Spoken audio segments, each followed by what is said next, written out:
Nah, ada quote bagus dari Sartre, pasangannya Simone de Beauvoir tadi.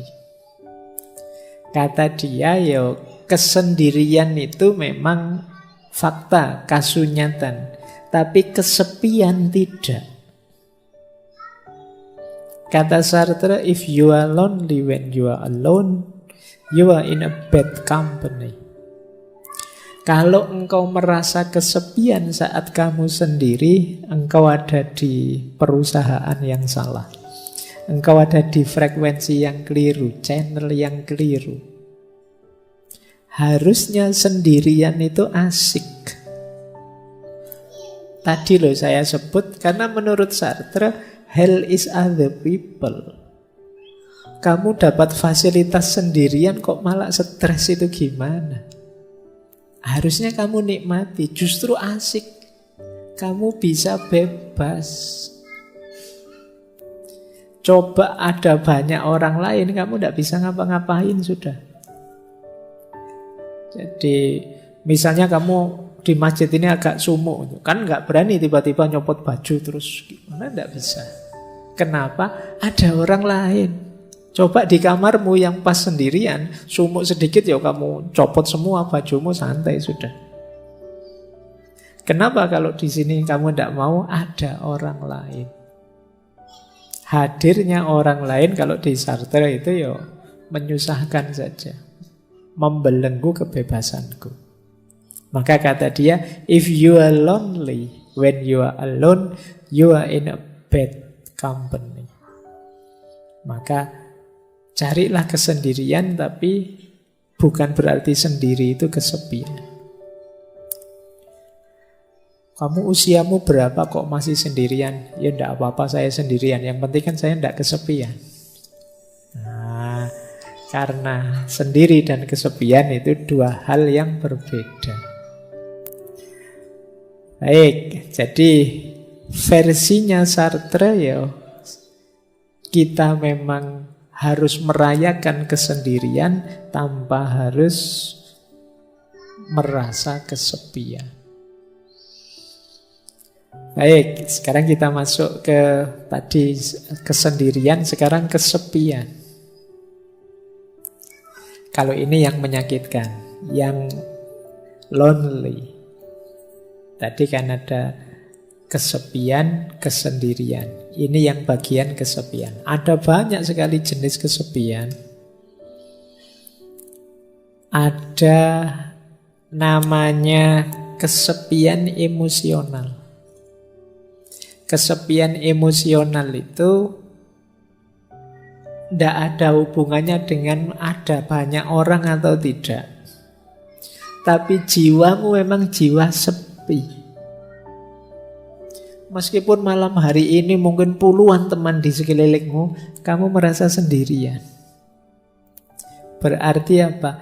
Emosimu yang kena. Kena mental ini sudah.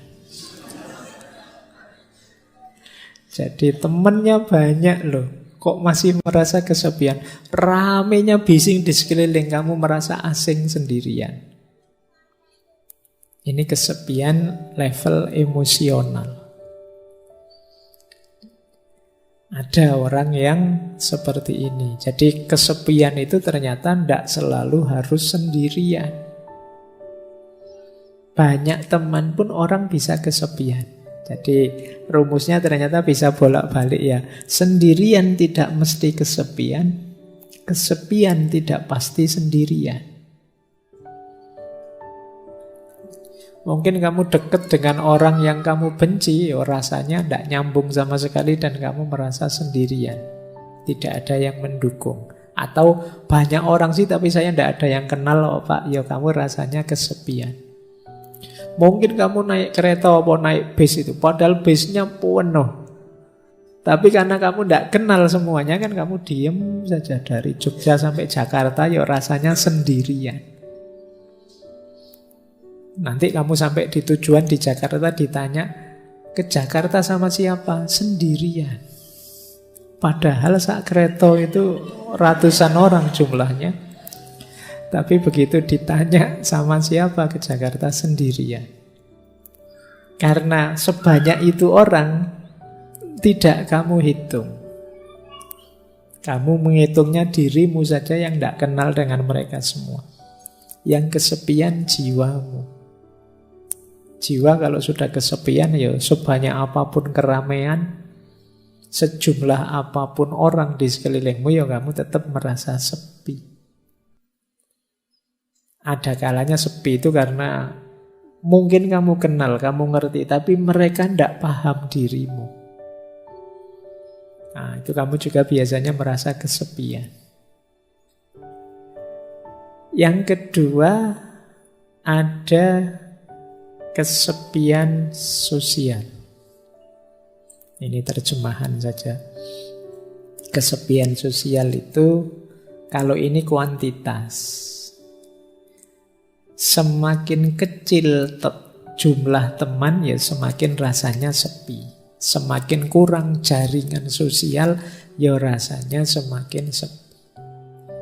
Jadi ini kalau emosional tadi hubungannya dengan rasa yang ada di dalam, kalau yang sosial ini hubungannya dengan jumlah yang ada di luar.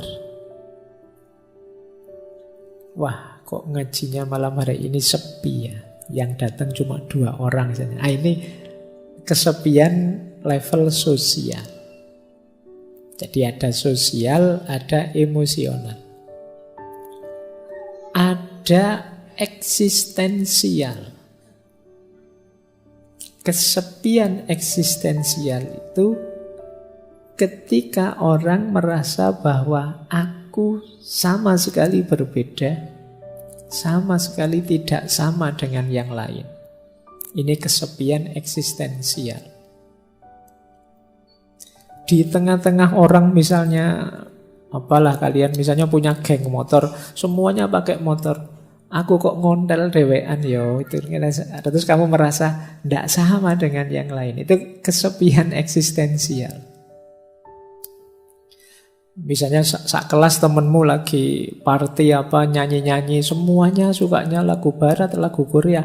Aku kok campur sari dewean ya senengnya. Ini temenku kok tidak ada yang seneng Didik Kempot, tidak ada yang seneng campur sari. Asing sekali. Kamu merasa sendirian, beda dewe dengan teman-temanmu. Itu kesepian eksistensial. Jadi misalnya kamu kok kebetulan kuliah sak kelas isine ganas kabeh, preman-preman kabeh. Kamu sendiri yang ke kampus pakai kopiah, pakai itu. Oh, itu kamu di kelas mesti kesepian. Tidak sama dengan yang lain sendiri.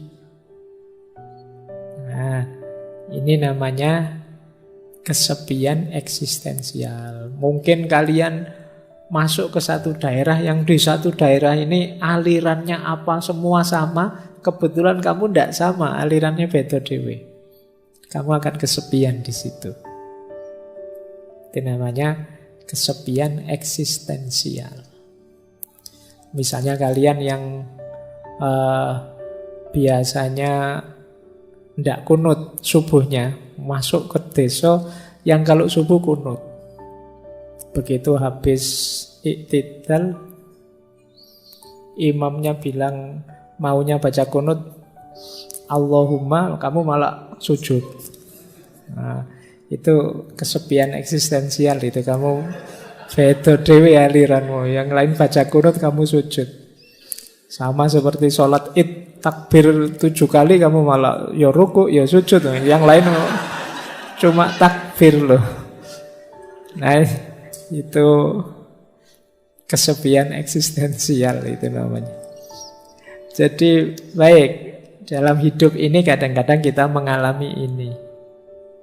Bahkan ada kalanya pikiran kita tidak dipahami orang. Semuanya versi A, padahal menurutmu yang benar versi B, kalian akan merasa kesepian. Itulah kesepian eksistensial.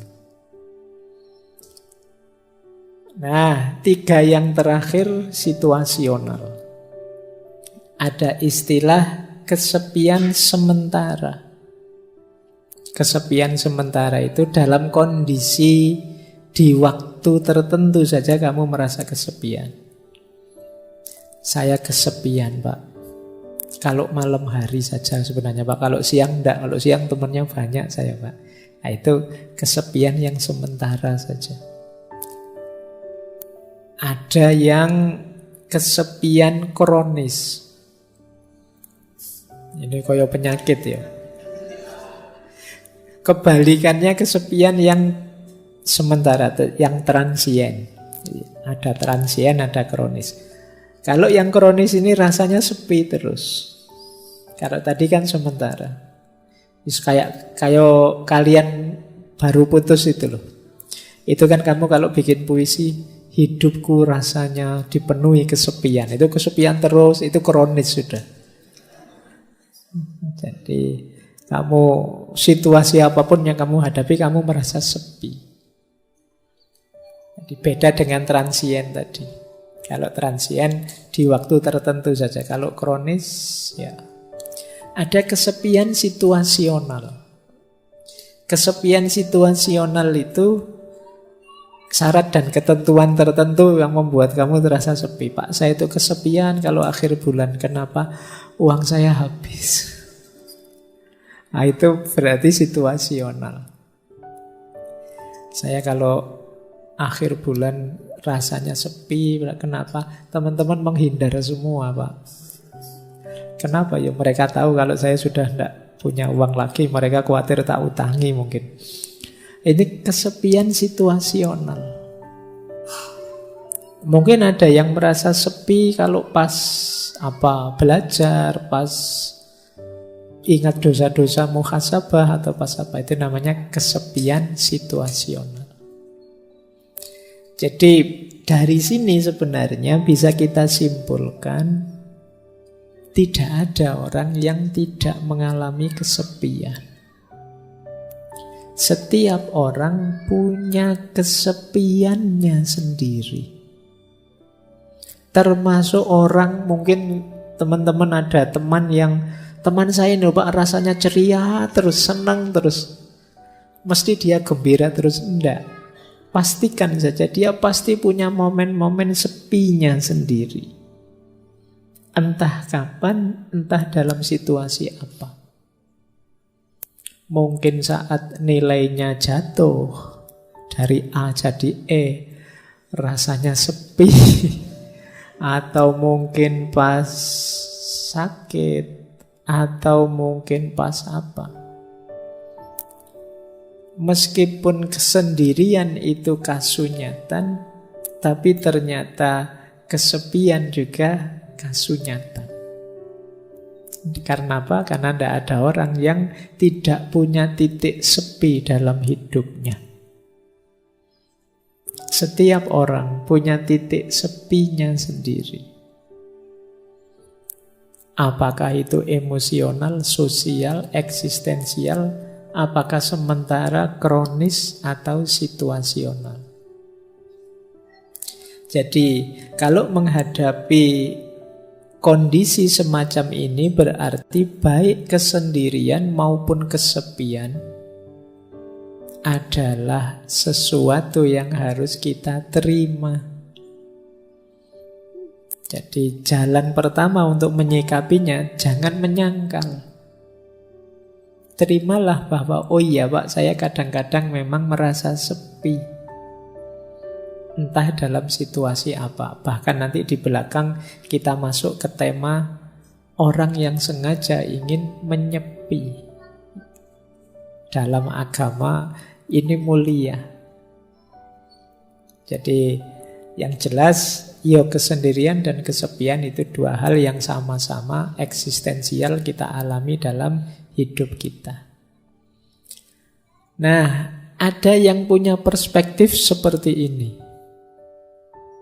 Punya perspektif bahwa kesepian itu lahir sebenarnya karena ada keinginan untuk dipahami yang tidak terpenuhi. Kenapa kok setiap orang punya titik sepinya sendiri? Karena dalam hidup pasti ada hal di mana kita ingin dipahami dan orang lain tidak bisa memahami kita. dan kita jengkel, dan kita kecewa, dan kita marah, dan kita merasa diabaikan, dan lain sebagainya. Di titik itu kita merasa kesepian. Mau saya gini loh, kok teman-teman itu tidak paham-paham sih. Itu kan kita jengkel. Keinginanku itu seperti ini loh, kok teman-teman tidak peduli sih. Itu kan terus kita jengkel. Di situ kita merasa kesepian. Makanya katanya Carl Jung yang dulu pernah kita bahas, kesepian tidak datang karena tidak adanya orang di sekelilingmu, namun karena engkau tidak mampu mengungkapkan segala yang menurutmu penting. Ada hal penting ingin kita ungkapkan, tapi orang lain tidak paham-paham. Orang lain tidak mau tahu, tidak mau mengerti. Akhirnya kita merasa sendirian. Dilanjutkan itu oleh Jodi Picoult, ini novelis Amerika. Kata dia, biar ku beritahu engkau, kalau engkau ketemu seorang penyendiri, itu bukanlah karena mereka menyukai kesendirian, namun karena mereka sebelumnya telah berusaha keras untuk membaur ke dalam dunia, dan orang-orang selalu mengecewakannya. Jadi kita merasa sepi, merasa sendiri ketika orang tidak mau tahu kita, ketika orang mengabaikan kita, ketika orang tidak peduli pada kita. Kita teriak-teriak, mbok jangan maki-maki di medsos, mbok jangan gegeran di medsos, ayo kita rukun. Dan orang-orang tetap maki-maki, tetap gegeran. Di situ kan kita merasa, ternyata suaraku tidak didengar. Ternyata nasihatku tidak diikuti. Ternyata keinginanku tidak dipahami. Di situ kita merasa, nilaiku ini apa sih? Ini jadi sepilah kita merasa itu. Maka teman-teman kalau merasa hidupnya semi, coba dicek. Jangan-jangan seperti yang dijelaskan di awal, kita mematok keinginan terlalu tinggi terhadap orang lain. Kita ingin orang lain paham kita ingin orang lain suka pada kita ingin orang lain peduli pada kita ingin orang lain memperhatikan nasihat kita. Dan ketika keinginan ini tidak terpenuhi, kita merasa asing, kita merasa sepi. Disitulah Khalil Gibran berkata, rasa kesepianku lahir saat orang memuji omong kosongku dan mencela kediaman kebijaksanaanku. Dia merasa sepi karena kalau saya ngomong kosong yang aneh-aneh yang tidak penting, kok malah dipuji oleh orang. Semuanya nge-like, semuanya suka, padahal itu cuma isinya prank-prank yang tidak jelas. Tapi pas saya serius ngomong yang mantep-mantep atau saya diam dalam rangka bijaksana, orang malah mencelaku. Sekarang kan banyak orang yang mencela kediaman. Mencela kediaman itu maunya semua orang disuruh bersuara. Ya contoh paling mudah, di grup-grup WA itu saya kemarin di semua grup kan isinya innalillahi selamat itu. Isinya kan banyak itu. Seolah-olah yang tidak mengucapkan dan tidak nulis di WA dianggap sesuatu yang tercela. Padahal mungkin yang tidak ngirim WA itu yang serius berdoa, ngirim Fatihah, mendoakan. Sementara yang ngirim innalillahi ya copy paste atasnya saja. Ya, tapi lebih dihargai yang copy paste karena tampil. Tidak tampil dianggap tidak ada. Itu situasi hari ini begitu. Nah, ini bahan refleksi kita lagi. Jangan-jangan rasa kesepian kita karena kita berharap terlalu banyak pada orang lain.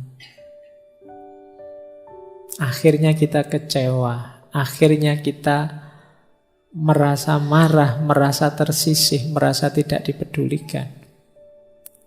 Kalau memang ini masalahnya, saatnya kita berhenti terlalu berharap pada orang lain. Ayo bahagia dengan diri kita. Kenapa? Karena rasa kesepian yang membelit diri kita itu bahaya secara psikologis.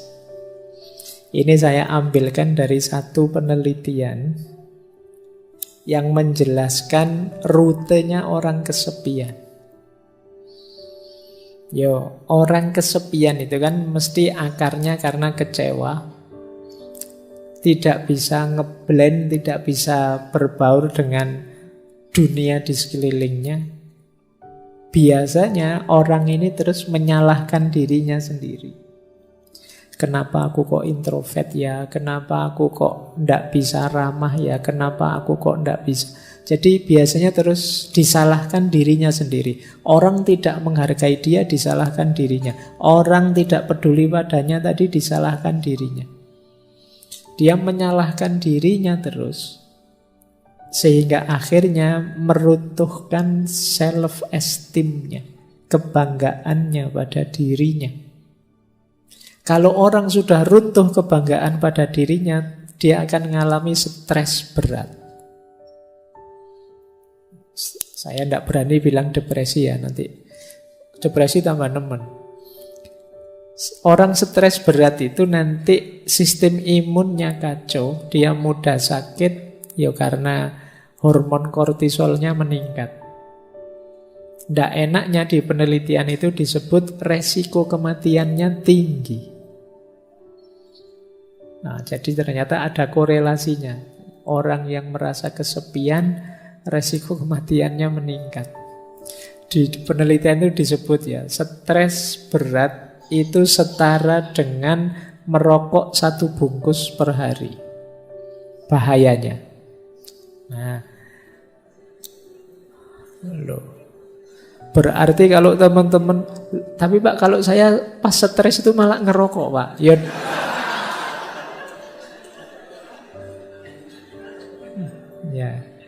Ya wis bener, daripada bahayanya seperti ngerokok 1 bungkus, ya ngerokok saja sekalian 1 bungkus. Ya memang bahayanya itu. Atau dan lebih beresiko daripada obesitas. Dan lebih mempengaruhi kesehatan daripada orang yang tidak mau olahraga. Jadi ternyata efeknya bisa ke kesehatan. Meskipun tadi hanya kesepian. Sepi, menyalahkan diri sendiri, stres, dan mati. Resiko kematiannya tinggi. Oke, baik. Semoga teman-teman yang sedang sendirian tidak kesepian. Kalau kesepian, jangan selalu menyalahkan diri sendiri. Kesepian tidak apa-apa, asal gembira. Senang, menikmati. Alhamdulillah ya Allah, aku sendirian, tidak ada yang ganggu. Alhamdulillah sepi sekarang. Tidak repot lagi, tidak apa-apa. Maknai saja secara positif, biar tidak stres.